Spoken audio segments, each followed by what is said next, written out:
I mean, content is therapy. Content is one of the beautiful things about the internet. And it's obviously has its incredibly dark side where the wrong information is propagated. But what you have on the flip side is this ability to be closer to and be influenced by thinkers that can really change and shift your way of life. Hello and welcome to Freelance Pod. My name's Chandrika and I'll be your host. Freelance Pod is all about how the internet has changed creativity. So today's episode is all about how books and publishing work in the internet age. I spoke to book editor Parul Bavishi about writing, getting started on a book, building your audience, all of that fun stuff. Let's hear from Parul on how she got into her job, what the Writers' Hour is all about, and what's been helping her write through the pandemic lockdown. Hello, my name is Parul Bavishi. I am an editor at Publishing Uncovered and at the Story Grid. I am the co-founder of the London Writers Salon, where we help writers write more often with more success. One of the things that we're doing during lockdown, which I'd love to invite you to be a part of, is the daily Writers' Hour. So every morning between 8 and 9 a.m. BST, we write together, alone but together. Can you summarise your career to date, please? I ended up doing an internship for what was then a very tiny publisher called Quercus Publishing. And I interned for them making tea, doing anything in sort of my late 20s, because I just thought, well, I've got to do something that I actually want to wake up and do and really fall in love with. And I ended up getting a job there. And around that time, Christopher McLehose, who is a very, very prestigious publisher, he had bought this little known book called The Girl with the Dragon Tattoo from a Swedish publisher, and it was going around the houses, and I was doing this little competition with the CEO at the time of who could get through the manuscripts fastest. And it's a sort of life at the time that I just was so new to me, this loving my work, loving every single day, going to work. I remember going in with a pile of manuscripts on my lap before the Kindle came out. And so I fell in love with publishing. I worked for Quercus. We helped set up a children's department there. So when I say children's, I don't mean picture books, a little bit older than that. Sort of middle grade, young adult, some crossover books as well. And then I got poached by Random House publishers. And the recruiter told me at the time that there were a lot of people who were interested in the job. So I felt very, very, very lucky. When you work in publishing, you're always made to feel lucky, even though you get paid peanuts, because so many people want your job. But I really loved working at Random House. I got to work on some really interesting titles with great authors. But I started to get a little bit disillusioned by how slow the industry was, how things would move so slowly. I took another year out and I ended up afterwards, I worked for Literary Scout, which is a fantastic role, by the way. It's like being a publishing spy. I never even knew it existed when I was an editor.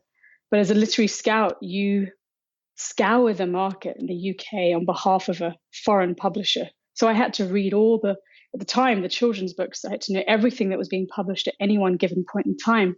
So that by the time the book fairs came along, I could tell, Random House Germany or sort of Mondadori Italy, or Random House Spain, which books they had to concentrate on that they should buy. So you sort of had to do a lot of subterfuge, a lot of like getting hold of manuscripts on the sly, reading them, digesting them, assessing them. It was awesome fun. How I got to where I am now, which is that I'm an editor. So I essentially work for a number of aspiring writers. I work for some published writers who want some extra support. And I also do things like the London Writers Salon, is that I left for a little bit to work in the startup world, but you know what? Books just drew me back. I couldn't be without editing. It's just how I'm wired. I just love reading a whole manuscript or working with an author on a whole concept and helping them hammer it home. It's hard work, but I love it. And so after the startup world, I ended up working for myself, setting up a very small sort of editorial company. And I'd met this guy, Matt, at Escape the City. It's called Escape to the Woods, years and years ago. And we stayed in touch. And I was telling him about some of the things that I was doing in the publishing world. I wanted to, I was trying to sort of unearth the world of publishing. I'd called it Publishing Uncovered because I was trying to like bring to light all the discussions I had with my publishing friends that I thought that a lot of writers didn't have access to. And we got talking about this because he came from this blogging background, self-publishing background, and I came from this traditional publishing industry background. And we just thought, well, wouldn't it be so cool if we created a community where we could really, really hone in on the craft of writing, where we interviewed writers that really inspired us across all mediums, and had these honest conversations in a sort of public space. And so we decided to pitch the library in St. Martin's Lane this idea, and they took it. I think a week before our first event, I remember Matt talking to me and saying, "Do you know what? I think we've done it it's too last minute. I don't think anyone's going to come. Why don't we postpone it?" And I remember saying to him, "I don't care. I just want to have this conversation in public with my friend and editor, Neve Mulvey." She was, at the time, I think she was a commissioning editor and editorial director at Hachette. And I said, I want to bring to light this conversation that we often have about the publishing industry. And so we went ahead and did it. And actually 30 people showed up. We were surprised, but we loved it. And so this was a year ago. And we continued to run events. We started doing events at Soho House with Albright. And then the lockdown happened. Oh my. And we had an event coming up with Holly Bourne, who I love. She's an awesome young adult and an adult writer. And she really just has this magic skill of really getting to the heart of what people are thinking. Her characters are so authentic. And so we had this event lined up with her, and Matt and I, we were all getting the news of everything that was happening. And we just thought, what can we do? How do we respond to this? We thought, well, gosh, we'll probably put stuff online, I guess. I haven't really thought how we're going to do that, but let's do that. But what else can we do? And I remember it was a Sunday night, and Matt and I were like, well, wouldn't it be nice if we just wrote every single day? Maybe, I don't know if we even were that coherent about it. But why don't we just write? Why don't we, for like 2 weeks, commit to writing every single morning and see if anyone wants to come along on this journey with us? And I was like, oh, okay, sure. Let me go into Canva and try to mock up some pictures. And the first couple were really awful. And it took a long time. I think we really pushed it. Like, it was getting close to midnight or whatever before we actually published it. And we were advertising for the next morning. And so I thought, oh, it's okay. No one's going to show up. It's fine. At least Matt and I will write together. That'd be good. Because we both have books we're working on as well. And 9 people showed up. I was like, awesome. This is so nice. I feel a little bit less alone. And we continued it. It's been 7 weeks now. We've had over 500 writers join us. What was it like working at Quercus back in 2008 when it was publishing the English translation of The Girl with the Dragon Tattoo by Stieg Larsson? Kind of arguably that's the title that made Quercus's name. I remember being around when they were publicizing it, and it wasn't a done deal at all. Back then, this was 2008, maybe 2007, 2008, like, people weren't interested in foreign books. And they still aren't, to a large degree. It's a very big sort of, it's an issue.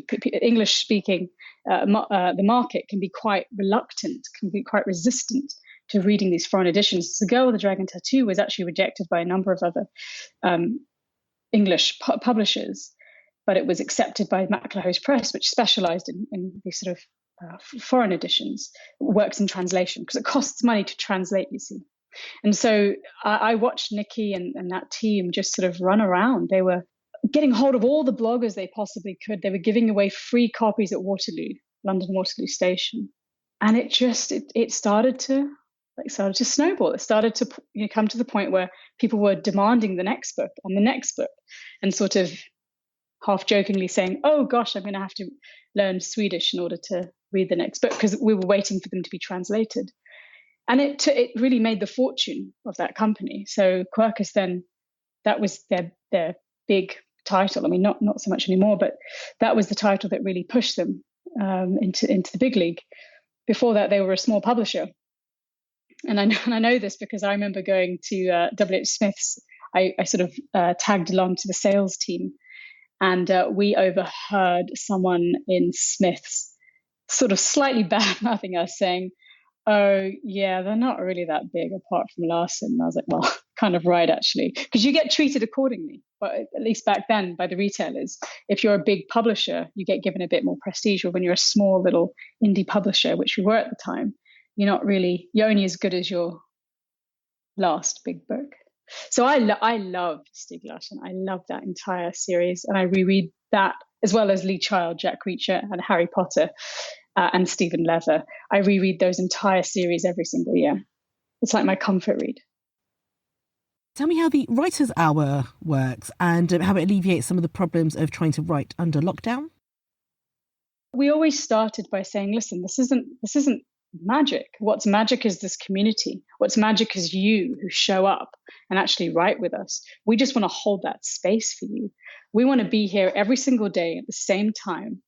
And we ask everyone to sort of share their intentions for the day. And we love seeing the range across all the different mediums. You've got, someone doing a PhD thesis, someone doing poetry, someone writing a novel, someone writing a blog post, someone just journaling, someone doing a grant application, just people who want to write and they want to write together. So we talk about being alone, but together, and it sounds kind of trite. Like I would almost, if I wasn't part of it, I would think, yeah, you're just sort of blowing smoke up your own arse. But actually, there's something that happens when you get together every single day with a group of people. On this, in terms of just number of words written, one girl said today that she'd written 80,000 words with us since we started. And then another friend of mine actually has joined us, and she was just saying how well she's doing on her PhD since she's joined us. There's another really lovely lady who has been frightened of posting something on her blog, and she did that through us. So the concept is pretty straightforward. You sign in at 8 a.m., you set your intention, you cheers with a hot drink, and you get down to work. And then afterwards, we call on people to share their work. And then afterwards, after the hour is done, Matt and I tend to hang out for 5-10 minutes afterwards for anyone who wants to chat. And I've been in tears after sometimes some of the stuff that people have brought up, because people, especially now in the lockdown, people are coming with all sorts of things that are going on in their lives. Like some people, may have lost someone, or they're struggling with grief from something else that maybe it's triggered by the lockdown. Some people are lonely. And this is what I'm curious about. Is it because we're in lockdown right now? Is that what it is? Is it that we are essentially, we can't go to a cafe and have that buzz around us, so therefore this is the equivalent? Or is it that inherently for many of us, writing is an incredibly personal and difficult thing to do? We're so plagued by self-doubt. And also we're plagued by distractions that we need some sort of sense of grounding. And that grounding is a bunch of people in a room on Zoom.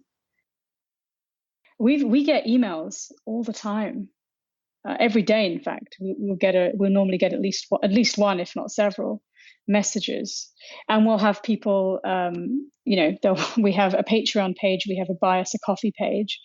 We get a lot of emotion about people from people's messages saying, "This is what's keeping me going."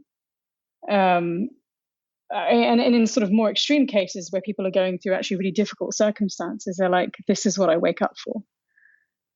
And again, it's what you're saying is interesting, this idea of how our brains are adapting to the online world. We're forced to in this particular case because we literally can't go anywhere else. And I feel like scrolling and just watching videos online is no longer enough. Because if, for example, there are people on YouTube who film themselves studying and say, join me. So you can actually watch someone. That sounds a bit strange, but it's true. Like there's this medical student and he's like, well, if you're also studying medicine, why don't you join me? Here's a video of him. And he's literally just pointed the video camera at him and he's studying. He's also quite good looking, which I imagine helps.